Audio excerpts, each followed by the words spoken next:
Alrighty guys, back here with another video just over 1 year later using the Razer Phone 2. I've had no issues with it, not since the second day when I got the CD-mailess profile set up. Still using Verizon, never switched my provider. Same phone, same Razer case, same everything. And was wanting to do a quick video just basically 1 year later. So one of the most obvious things that I've noticed here is that even a year later, there's been new Samsung phones, new iPhones, new Google phones, all the other types, LGs, everything you can think of, still with the most recent releases. And this phone still has better specs in most of the departments compared to all of those other new phones that are literally, a day old, or even ones coming out later on this month. The battery's still larger in this. The 120 hertz is still better on this. Camera is the only thing, I may have even mentioned this in the original video, the camera is still the only thing that's still good, 4K video, and you get like the good, I think 12 or 13 megapixel photos. Front-facing camera's fine. I never have messed around with other camera apps. I'm wondering if I had, then maybe I can do something better. The camera has received a few updates. It's still not, the photos aren't as good as you're seeing on like the, probably even the Note 9s, let alone the Note 10s, the newest iPhone, the newest Google Pixel. That's the only real thing that this phone does not compete, I believe. It still takes great photographs.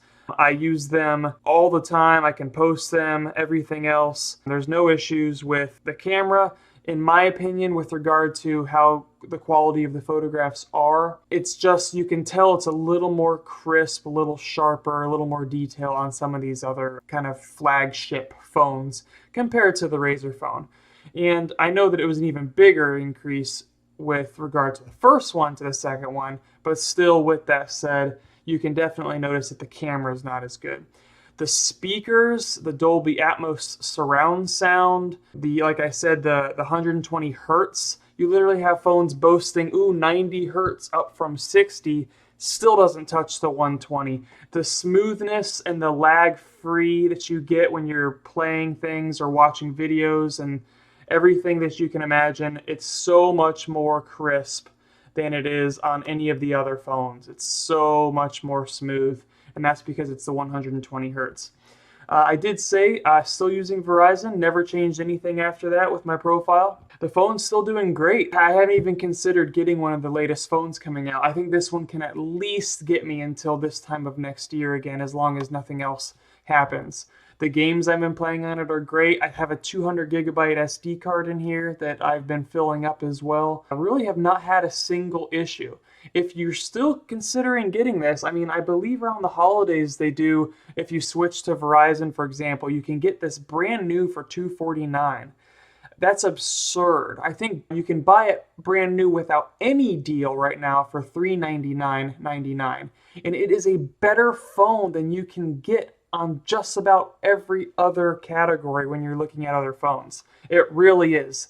Other than maybe the brand newest ones, and you're just having to deal with camera at that point. If you're wanting to do for just about everything else, all of your media streaming, any type of like email, whatever, but video gaming, it beats all the other phones. Even now, being over a year old, it still has better specs. The 8 gigs of RAM.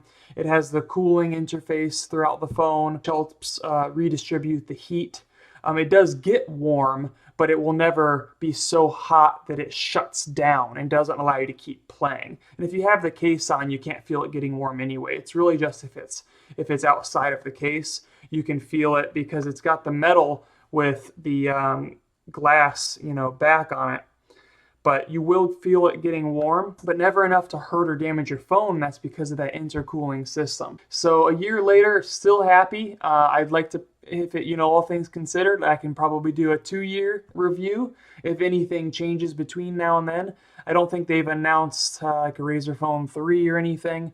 They did just announce the Razer Jungle Cat, which basically can turn this phone into a Switch in a way. It has a case where it has controllers with joysticks and buttons that snap onto the sides of it. It's only, I believe, $100. Extremely interested in it. Might need to pick that up and give it a try for various games, PUBG, Fortnite, or Hearthstone. I haven't actually played Fortnite on here, but I have played PUBG on here. But regardless, I can end this before it gets too much longer. If you have any questions regarding the phone, or like I said, you want to get the phone and create that profile, it works on Verizon. No issues. All you have to do is talk to tech support for about 5 minutes. Not a big deal. If you do have any questions, please do let me know. I'd love to talk about it. Since I've gotten it, a couple of my other friends have gotten the same phone as well. Not right at release, but within a few months afterwards, and they've had no issues with theirs. As far as I'm aware, never issues with the Google Play Store, Android, anything like that. So feel free to leave comments down below or rate the video. And if you're thinking about getting it or you do end up picking it up, feel free to let me know that as well. But for now, that's all. Just, yeah, I've been having a great time with this phone. Still supersedes quite a few other phones that are over 2 times the price, somewhere upwards of 3 times the price. And I've been having a really, really great time. I just wish that it didn't have such a bad rap to begin with, because all those mainstream YouTubers, they're not allowed to say that something like this is better than a Samsung phone or an Apple phone. They're simply not allowed to say that, and you see that with all the reviews. There's no reason to hate on this phone at all, and it's just something that we have to deal with. They get the phones for free, and it's not a flagship phone that you see, but it has better specs than most out there. So either way, take that for what you will. Rate the video, leave me a comment down below, and I look forward to doing another video next time.